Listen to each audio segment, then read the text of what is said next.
Bismillahirrahmanirrahim. Perkenankan kami berbagi adab berbuka. Waktu senja selalu indah mempesona. Langit merah berangsur semakin gelap. Angin berhembus lembut memberi hawa kesejukan bagi manusia setelah seharian didera teriknya matahari. Ditemani suara burung-burung yang mulai kembali ke sarangnya, sang surya sejak sore bersinar keemasan tengah berlabuh ke manzilahnya. Dengan anggun ia menenggelamkan dirinya di ufuk barat. Sungguh fenomena yang sangat menakjubkan. Keindahan ayat-ayat kauni yang seharusnya membuat kita semakin menyadari betapa kecilnya kita bila dibandingkan dengan kebesaran Allah Subhanahu wa Ta'ala. Di saat itulah kebahagiaan orang yang berpuasa kian terpancar. Kebahagiaan seusai melakukan ibadah kepadanya. Kebahagiaan kembali bisa menikmati hidangan halal ketika berbuka. Rasulullah Shallallahu Alaihi Wasallam bersabda, "Lis-shaimi farhatani yafrahuhuma, idza aftara fariha, wa idza laqiya rabbahu fariha bisawmihi." Orang yang berpuasa mempunyai dua kebahagiaan. Kebahagiaan ketika ia berbuka, dan kebahagiaan ketika ia bertemu dengan Rabb-Nya karena puasa yang dilakukannya. Hadis riwayat Bukhari dan An-Nasai. Agar kebahagiaan itu semakin berarti, saatnya kita melengkapinya dengan berbagai adab yang diajarkan Rasulullah Shallallahu Alaihi Wasallam. Pertama, bersegeralah untuk berbuka. Menyegerakan berbuka ternyata bukan masalah sederhana. Ada banyak dalil yang menunjukkan bahwa Islam memberikan penekanan bagi umatnya untuk segera dalam berbuka. Di antaranya, yang pertama, Allah menetapkan batasan dalam setiap ibadah yang Dia wajibkan. Dalam ibadah puasa, Allah menetapkan batas waktunya antara terbit fajar hingga tenggelam matahari.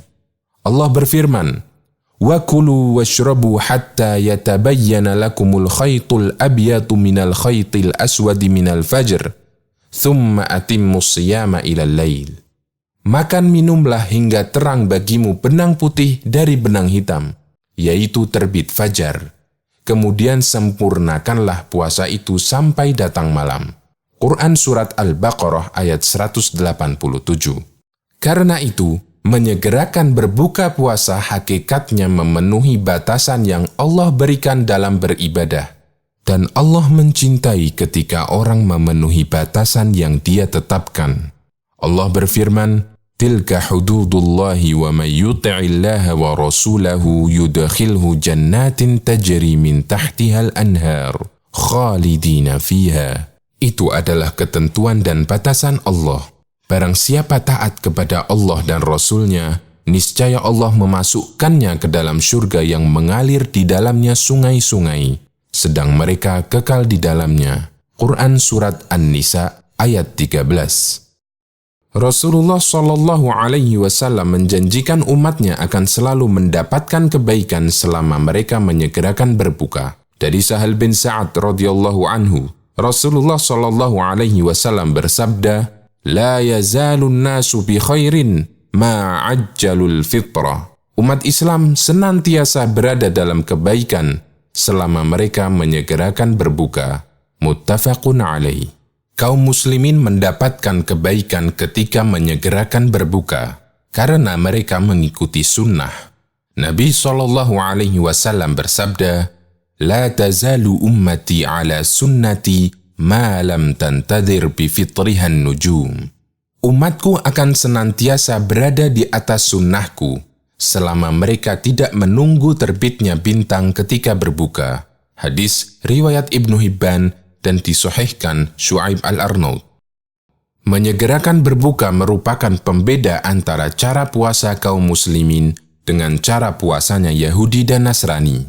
Dari Abu Hurairah radhiyallahu anhu, Nabi Shallallahu Alaihi Wasallam bersabda, "La yazalu ad-dinu zahiran ma ajjalan nasul fitrah li'anna al-yahuda wan nasara yuakhirun." Agama ini akan senantiasa menang selama umatnya menyegerakan berbuka, karena Yahudi dan Nasrani mengakhirkan berbuka. Hadis riwayat Abu Dawud, Ibnu Khuzaimah, dan dihasankan Syu'aib Al-Arnaud. Semua realita ini terbukti hingga Al-Hafidh Ibnu Hajar mengatakan, dulu umat Islam selalu menyegerakan berbuka, hingga mereka sekarang menunda berbuka. Adzan tidak dikumandangkan sampai matahari betul-betul jauh terbenam. Mereka menyangka agar semakin yakin. Mereka mengakhirkan berbuka dan menyegerakan sahur, meninggalkan sunnah.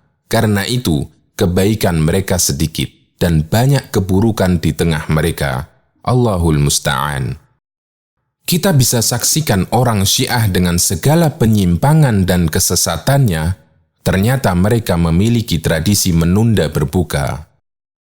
Kapankah berbuka dimulai? Kaum muslimin sudah diperkenankan berbuka ketika bulatan matahari telah tenggelam.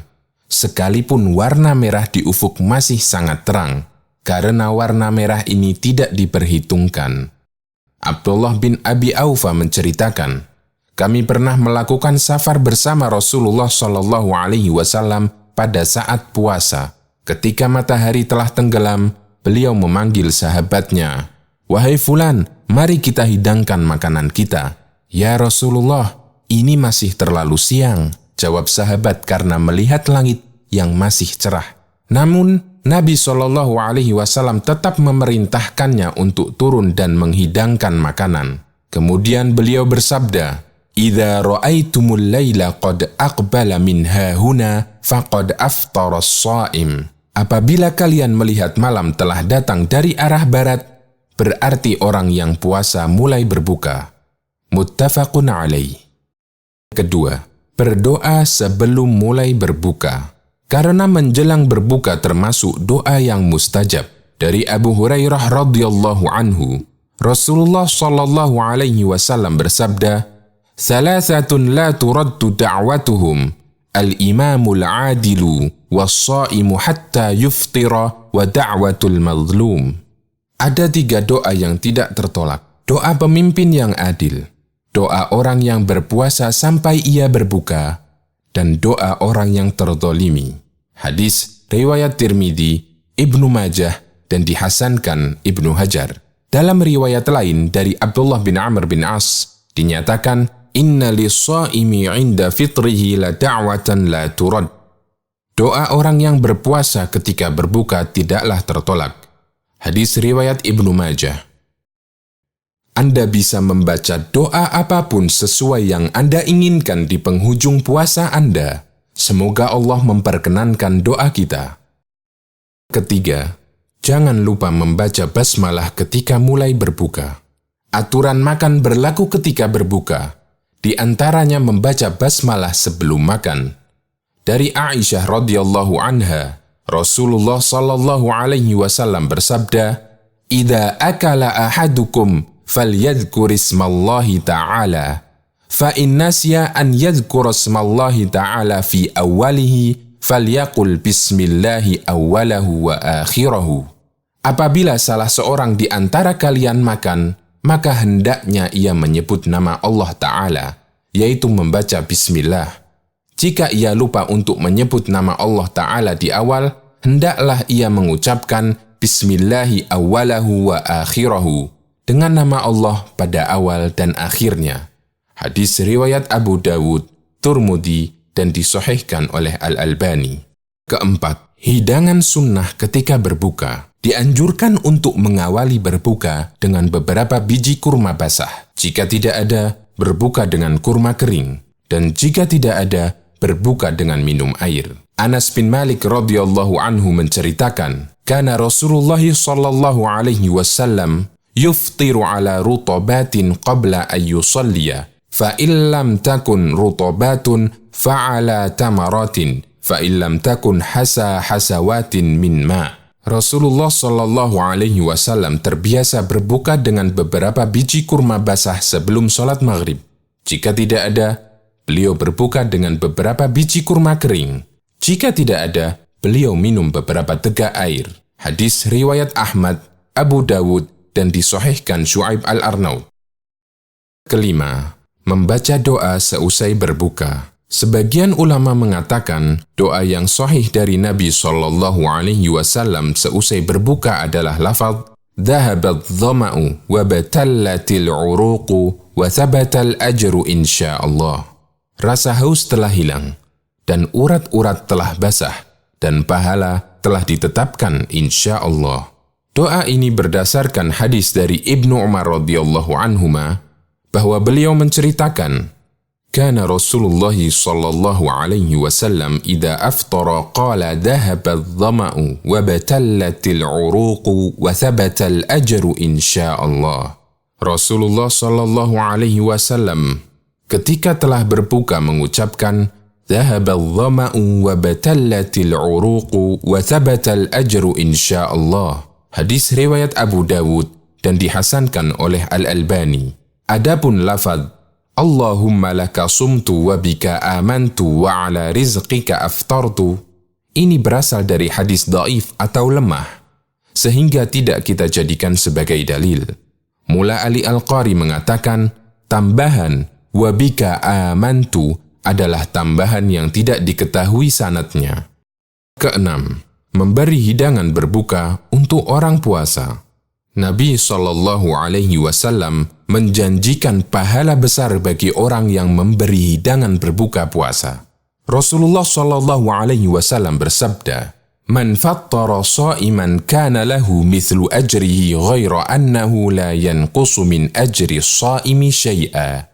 Siapa memberi makan orang yang berpuasa, maka baginya pahala seperti orang yang berpuasa tersebut, tanpa mengurangi pahala orang yang berpuasa itu sedikit pun juga. Hadis riwayat Ahmad, Tirmidzi, dan disahihkan oleh Al-Albani.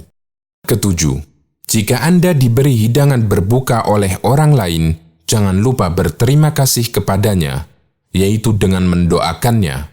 Di antara doa yang bisa Anda baca adalah doa yang diajarkan Nabi SAW dalam riwayat berikut. Dari Abdullah bin Busr, bahwa Nabi SAW pernah diberi makanan dan minuman oleh Busr al-Mazini.